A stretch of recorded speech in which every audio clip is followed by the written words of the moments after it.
Gorman Dogfight.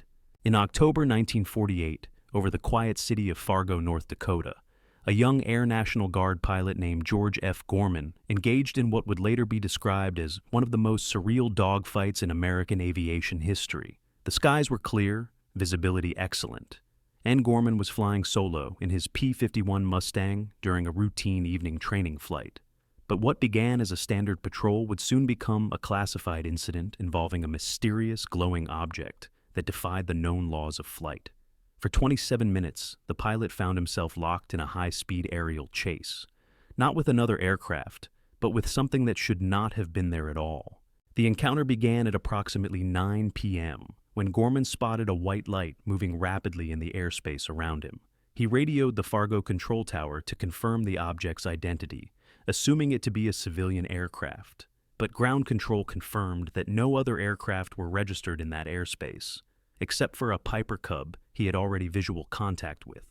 Intrigued, Gorman decided to intercept the unidentified object. As he drew closer, the light suddenly changed behavior. It began executing tight turns, rapid ascents, and complete reversals of direction, movements far beyond the capabilities of any known aircraft at the time. Gorman pushed his Mustang to full throttle, diving and climbing in sharp pursuit, but the object easily outmaneuvered him.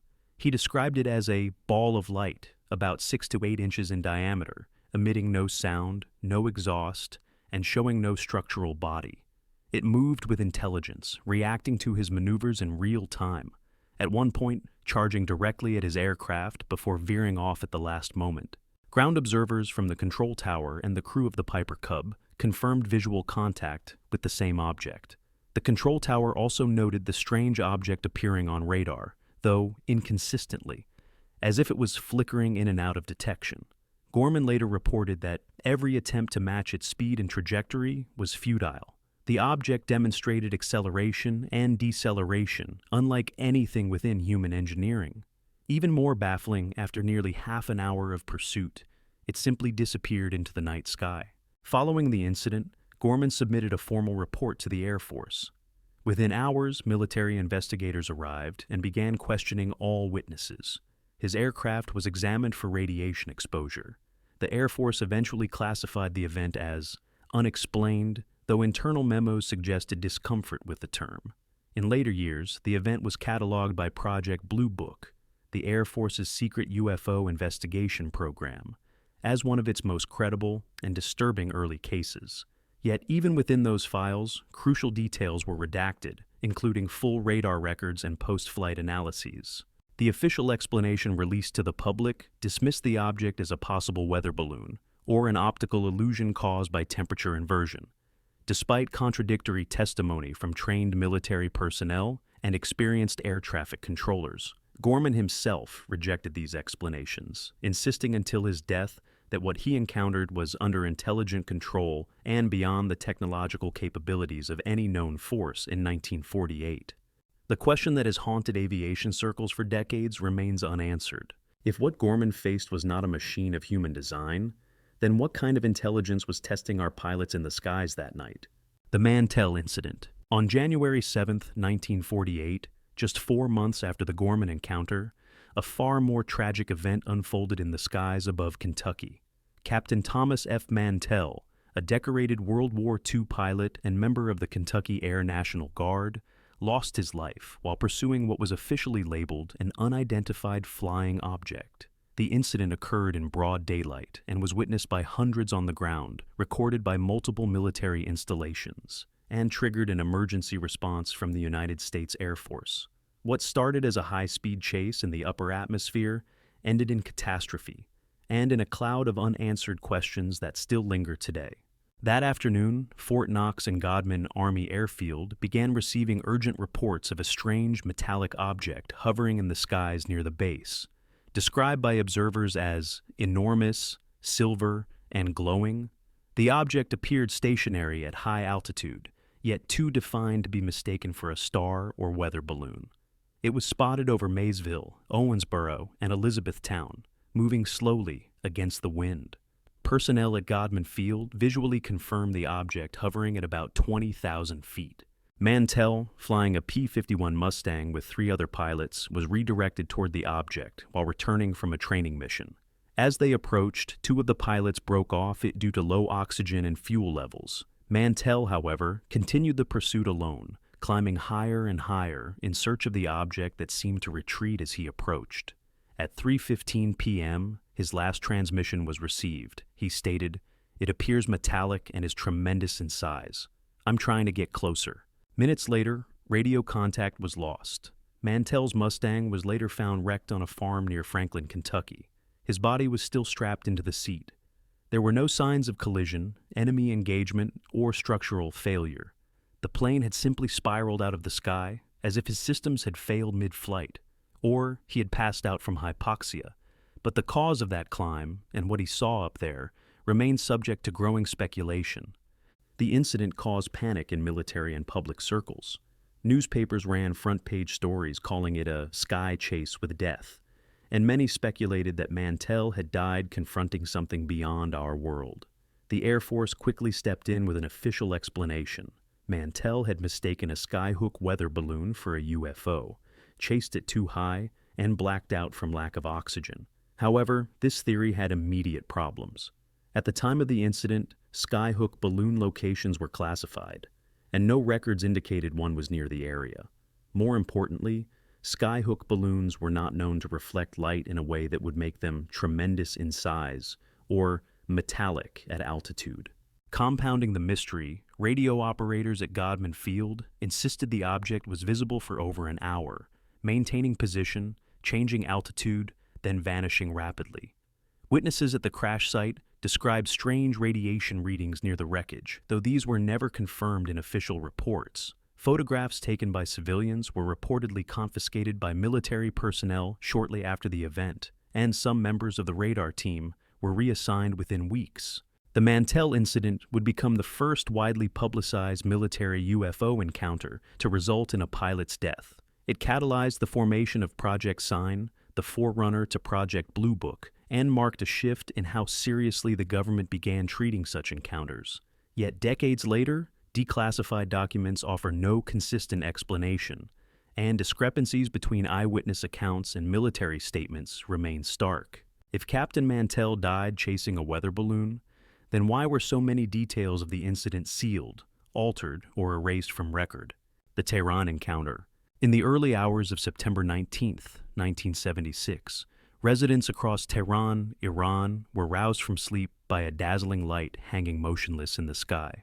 Panic spread quickly as hundreds called emergency lines, reporting a bright object that was too silent, too still, and too large to be a star or aircraft. The Iranian military, skeptical but alert, scrambled 2 Phantom F-4 jets from Shahroki Air Base to investigate. What followed was not only a radar-confirmed interception, but one of the most thoroughly documented aerial encounters with a UFO, where the object appeared to systematically neutralize the fighter jets' electronic systems mid-flight. At approximately 1:30 a.m., the first F-4 ascended into the cold, clear night sky, locking onto the target both visually and via onboard radar. The pilot described the object as radiant, pulsating with intense red, blue, and green light. So bright it was difficult to look at directly. As he closed in, his instruments began to fail. The radar blinked out, communications cut off, flight control systems stuttered. The pilot, fearing for his safety, disengaged and returned to base. Mere minutes later, a second F-4, piloted by Lieutenant Parviz Jafari, launched to continue the pursuit. This second encounter escalated dramatically. Jafari quickly located the object, now stationary over the desert outside Tehran, and approached cautiously. He too acquired it on radar, a solid, unidentifiable return, before his instruments began to flicker.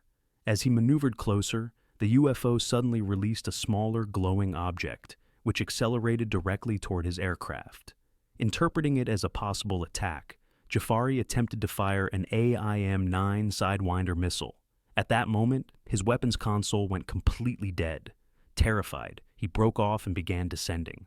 The glowing orb followed briefly, then veered away and rejoined the main object, which then shot skyward and vanished at impossible speed. Witnesses on the ground, including airport tower staff and military radar operators, confirmed the entire sequence. The original UFO had been visible for nearly an hour.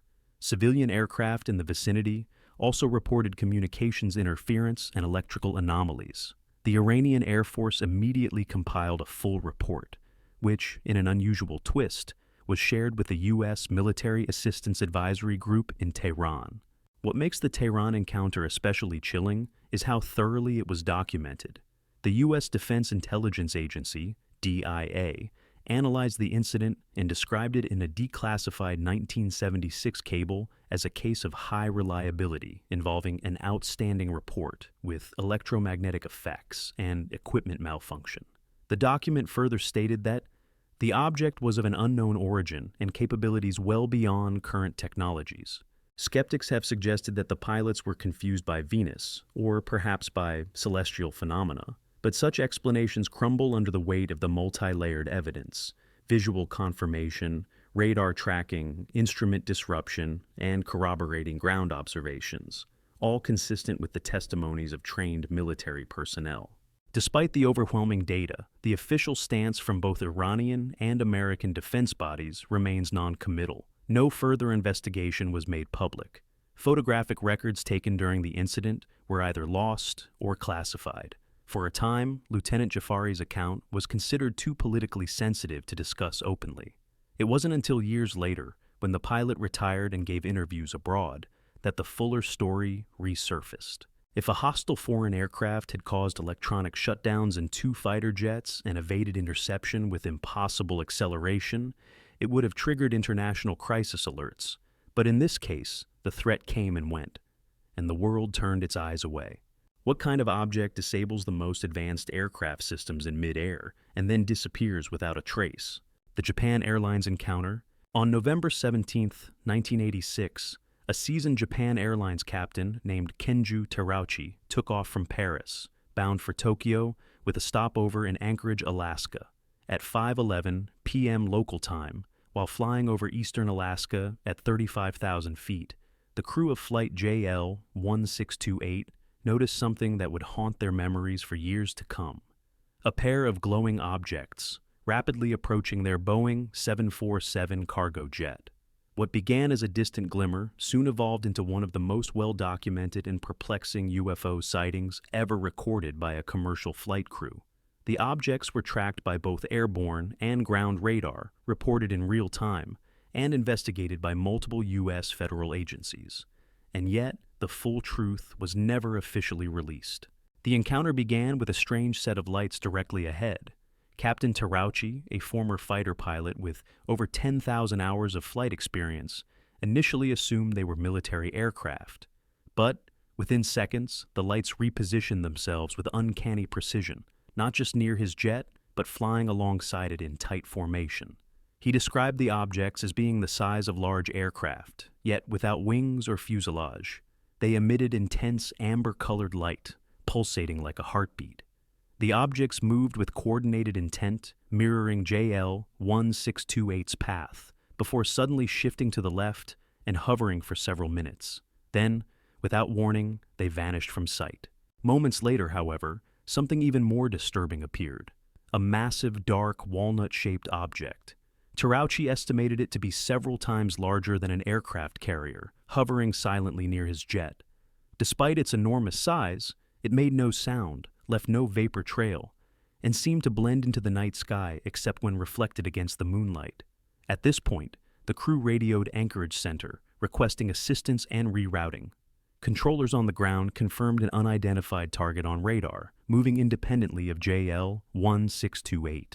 A U.S. Air Force radar station at nearby Elmendorf Air Force Base also detected the object. Despite this, no military interceptors were dispatched. Instead, JL-1628 was instructed to make several course changes to evade the UFO, which appeared to follow for over 30 minutes.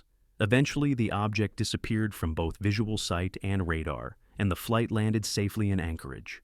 Captain Terauchi filed a detailed report, including hand-drawn diagrams and descriptions of the object's maneuvers. He noted that the object followed us persistently, and that its behavior was far beyond what any human-made aircraft could achieve. The FAA, initially hesitant, conducted an internal investigation. Paul Stoick, the FAA's public affairs officer at the time, later admitted the case was taken seriously and that all radar tapes and voice recordings were handed over to the CIA. Shortly after filing his report, Captain Terauchi was removed from active flight duty without explanation. Officially, he was reassigned for mental evaluation, though his superiors offered no proof of any error or misconduct.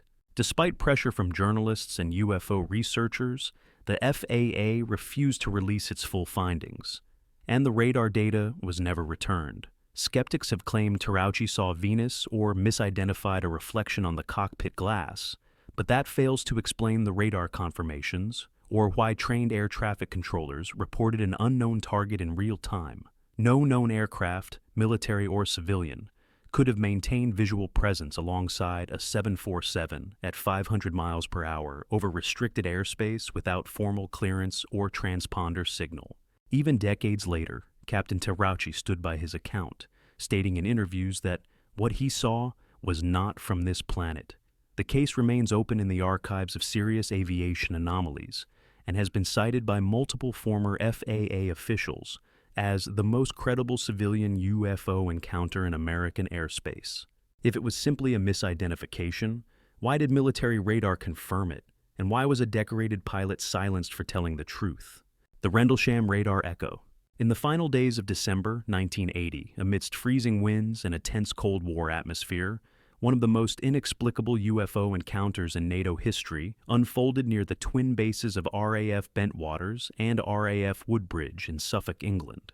These installations, leased to the United States Air Force, were highly secure, housing nuclear weapons and advanced radar tracking systems.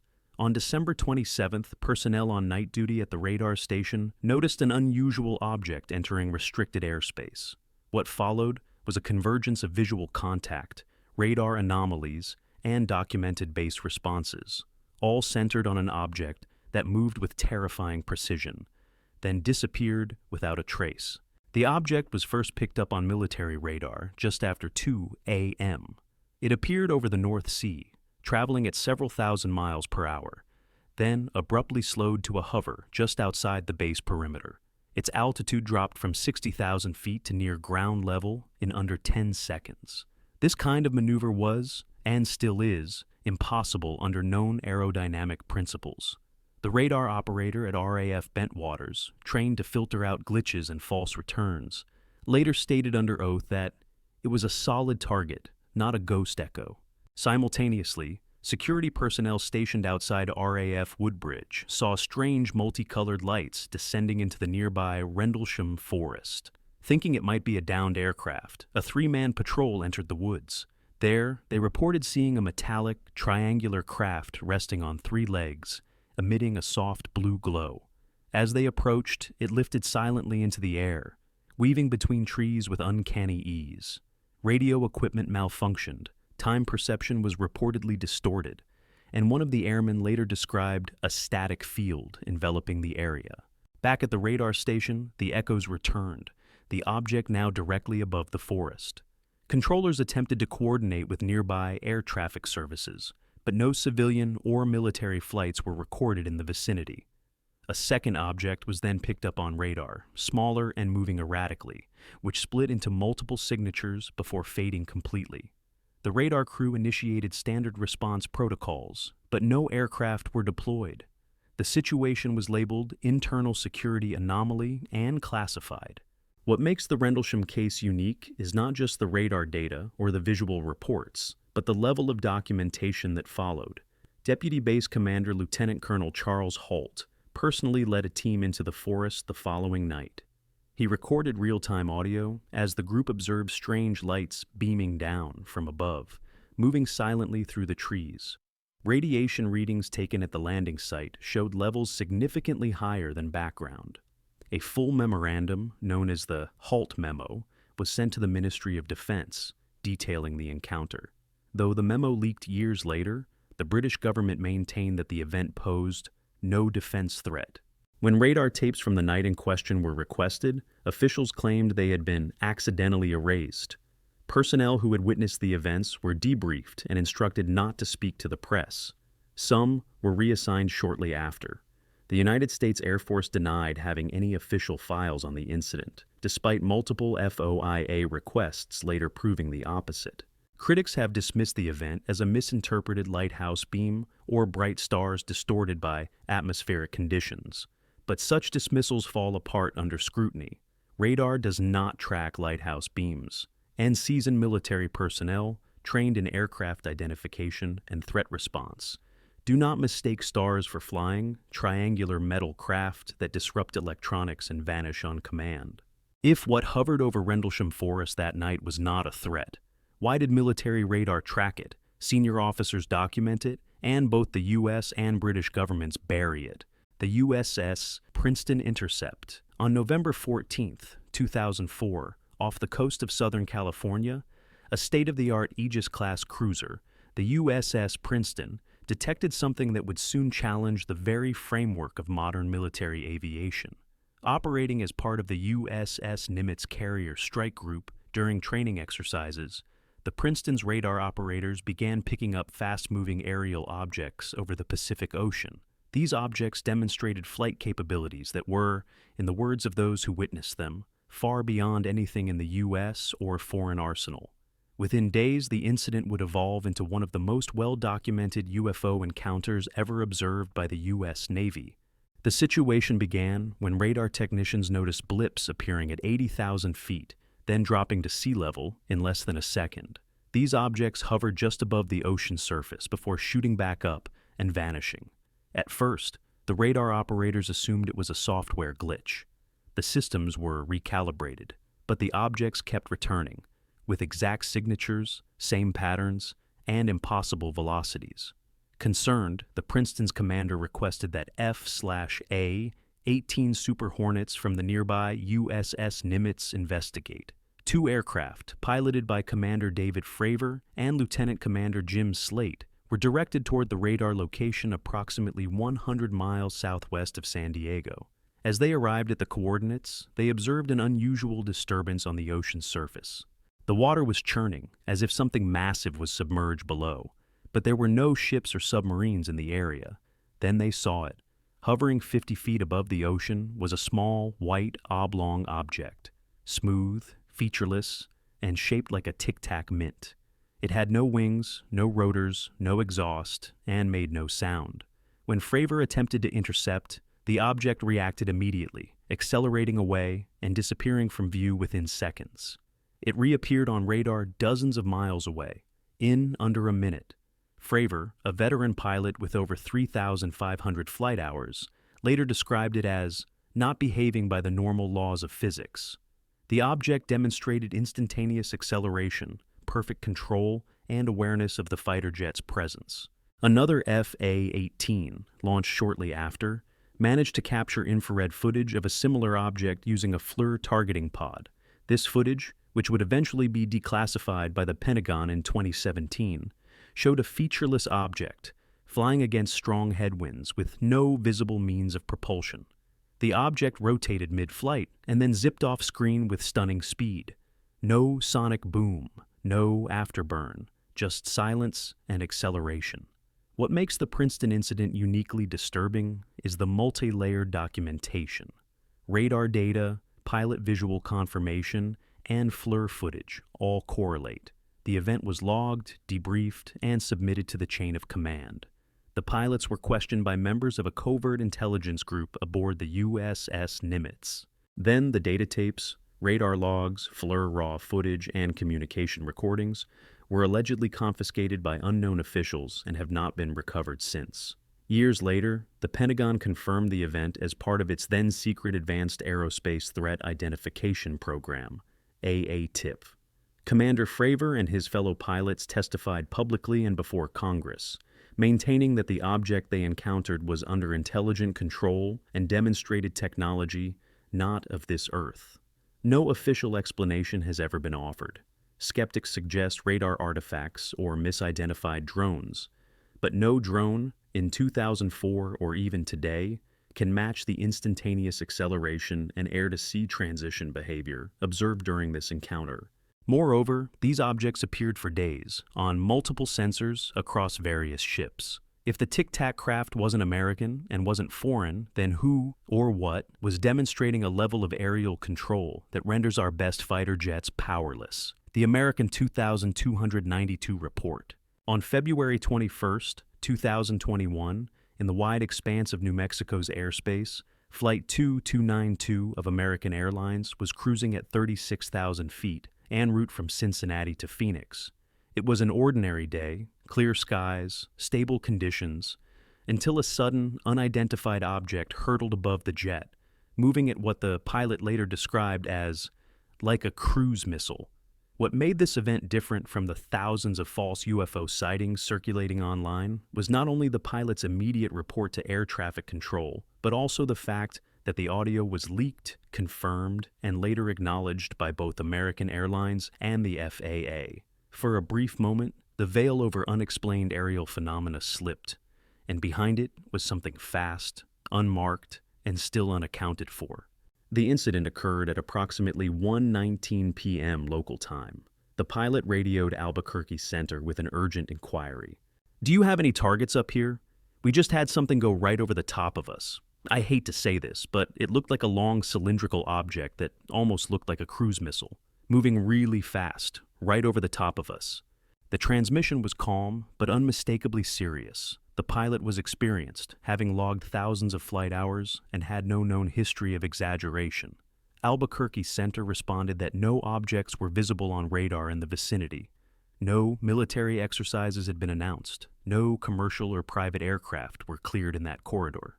The object had neither transponder signal nor flight plan. Almost immediately, independent flight tracking systems confirmed that the American Airlines plane was indeed in the location described, flying above northeastern New Mexico at cruising altitude. Aviation analyst and researcher Steve Douglas, who routinely monitors radio frequencies, had recorded the pilot's audio directly from a receiver. He released the tape online, prompting intense media scrutiny. Within hours, American Airlines confirmed the authenticity of the transmission and admitted the report was real.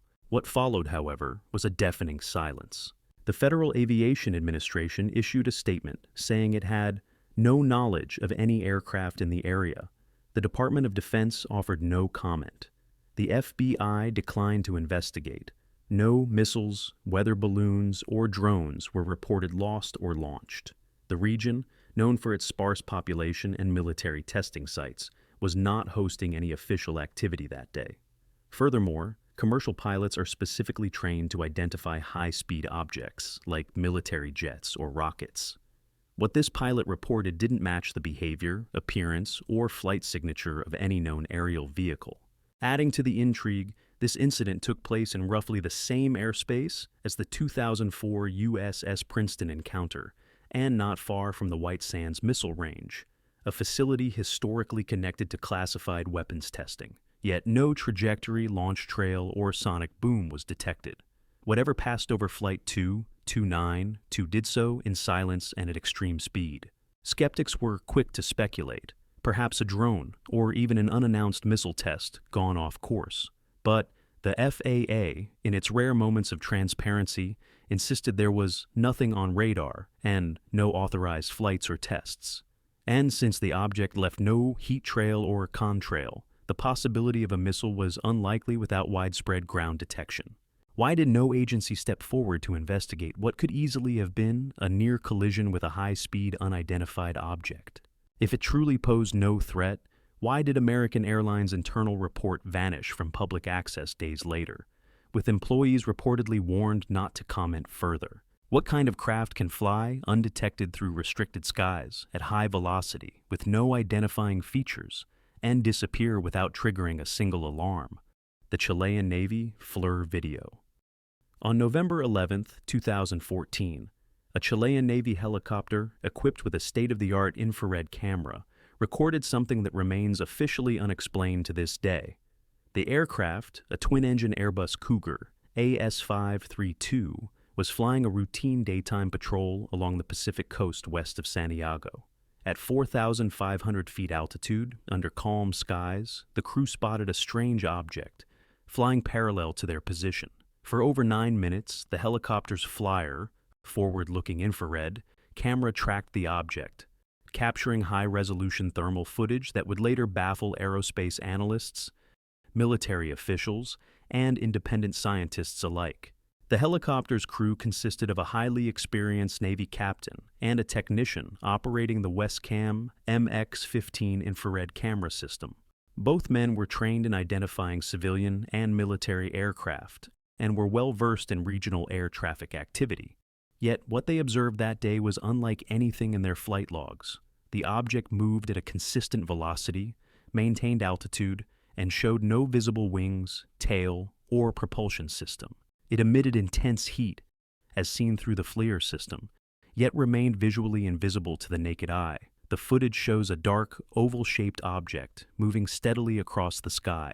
Twice during the encounter, the object appears to release a trail of hot material, possibly gas or some form of energy, that disperses and then vanishes. These discharges are visible only through infrared, not in visible light. The helicopter's radar failed to detect the object, and it did not respond to radio calls. Santiago's air traffic control reported no known aircraft in the area, civilian or military. What sets this case apart from countless blurry anecdotal sightings is that the Chilean government took the report seriously and made it public. The Comité de Estudios de Fenómenos Aéreos Anómalos, CEFAA, Chile's official UAP investigation body under the General Directorate of Civil Aviation, conducted a full inquiry. The footage was analyzed by military technicians, astrophysicists, and radar experts. Every conventional explanation was explored: drones, weather balloons, distant aircraft, space debris, or birds, none of which matched the heat signature, movement, or behavior of the object. Aviation experts concluded that the object was emitting a controlled energy source not consistent with any known propulsion system. Its ability to remain in visible light, while still producing a strong thermal footprint, suggested an advanced cloaking technology, or a property unknown to current science. The footage was not leaked by whistleblowers or private citizens. It was declassified and released by the Chilean government in 2017, a rare act of transparency in a world where most UAP footage disappears into classified archives. And yet, despite the evidence, global response was muted. No major government commented. No allied military offered to analyze the footage.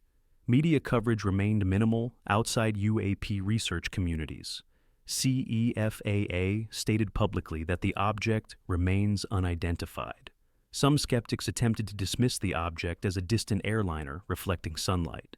But that theory fell apart under thermal analysis. Others suggested secret military aircraft, but no flight logs or transponder data supported such a presence.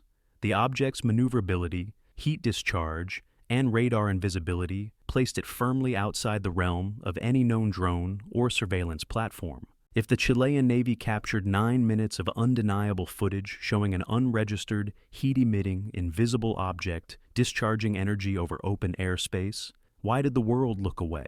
What kind of craft reveals its presence only in thermal light, resists radar detection, and releases emissions no one dares to explain? The Graves testimony. Between 2014 and 2015, a squadron of U.S. Navy pilots flying F/A-18 Super Hornets off the eastern seaboard of the United States began reporting something that would fundamentally shift the Pentagon's stance on unidentified aerial phenomena. Among them was Lieutenant Ryan Graves, an aerospace engineer and flight instructor with years of operational experience. His account would eventually become one of the most detailed and disturbing testimonies ever delivered before the U.S. Congress. Graves did not describe a single encounter. He described daily encounters with unknown craft that maneuvered dangerously close to military jets in tightly controlled airspace for nearly a year. The events began shortly after new radar and sensor upgrades were installed on the fighter jets operating from Naval Air Station Oceana in Virginia. Pilots quickly noticed bogies, unidentified tracks, appearing on radar with increasing frequency. At first, they assumed they were system errors, but the anomalies persisted. Then the pilots began seeing them with their own eyes.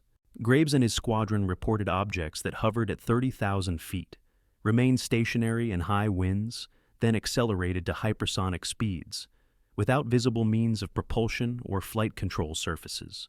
Some were spherical, encased in a clear cube. Others appeared as dark, fast-moving shapes that could abruptly change direction or vanish. They didn't follow any known aerodynamic behavior. The objects didn't emit standard radio signals, had no transponders, and showed no exhaust or heat trails. These weren't rare incidents. According to Graves, the sightings became so frequent that pilots would discuss them casually during debriefings. But there was nothing casual about the risk. One near mid-air collision occurred when a Super Hornet came within 100 feet of a hovering object during a training exercise. The pilot filed an official safety report, the first of several. Some of the objects appeared on FLIR sensors, some didn't. Some were seen by multiple pilots simultaneously. Many of the objects hovered or maneuvered directly over restricted military operation zones. Graves and his fellow aviators began raising concerns with their superiors. In response, an internal investigation was initiated, and data was forwarded to the Navy's newly formed UAP task force. But despite mounting evidence, no immediate action was taken. No alerts were issued to commercial air traffic. No defensive postures were ordered. Instead, pilots were unofficially advised not to speak publicly about what they had seen.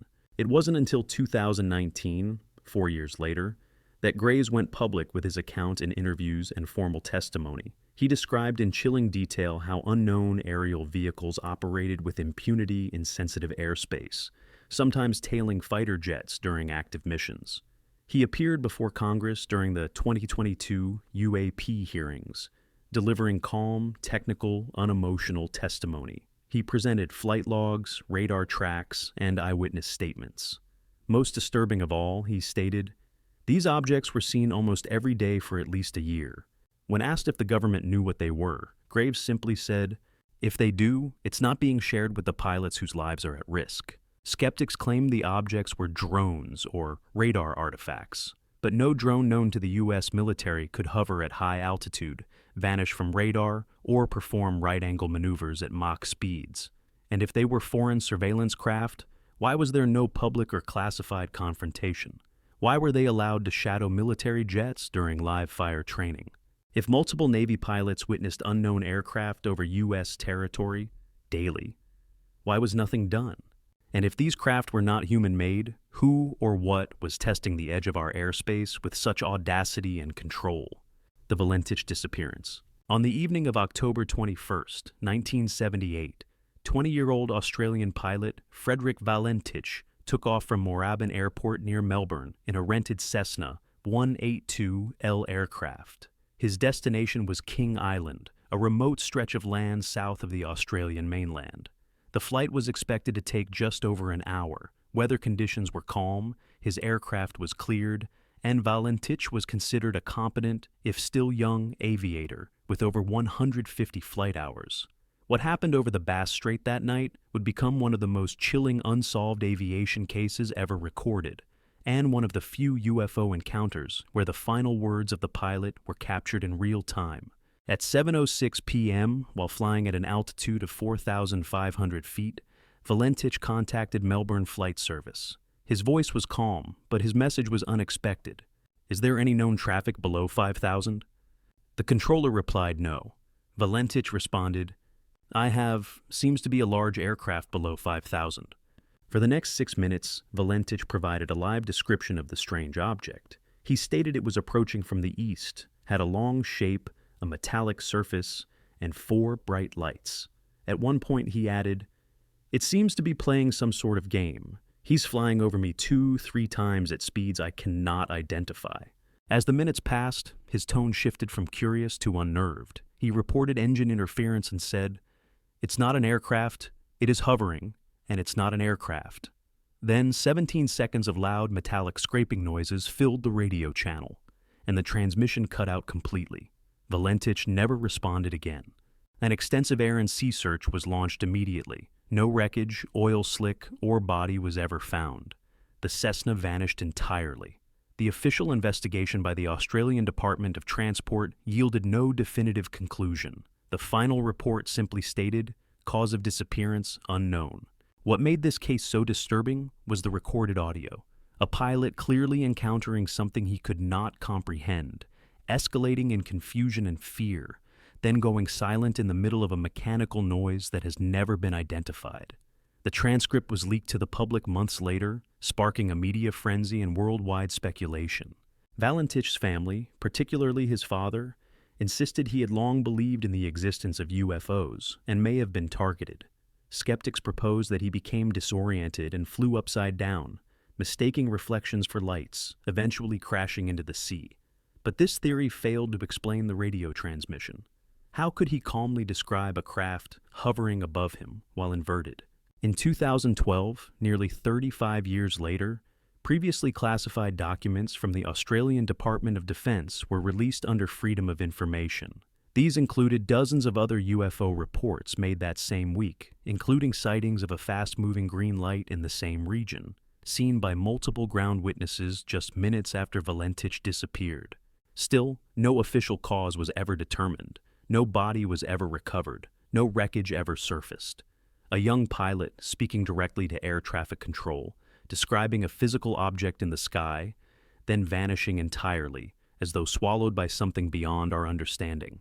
If Valentich hallucinated the entire encounter, why was it so coherent, so detailed, and so consistent with other reports made that night? And if he didn't, what exactly was hovering above the Bass Strait, waiting in the night sky for a lone pilot flying into silence?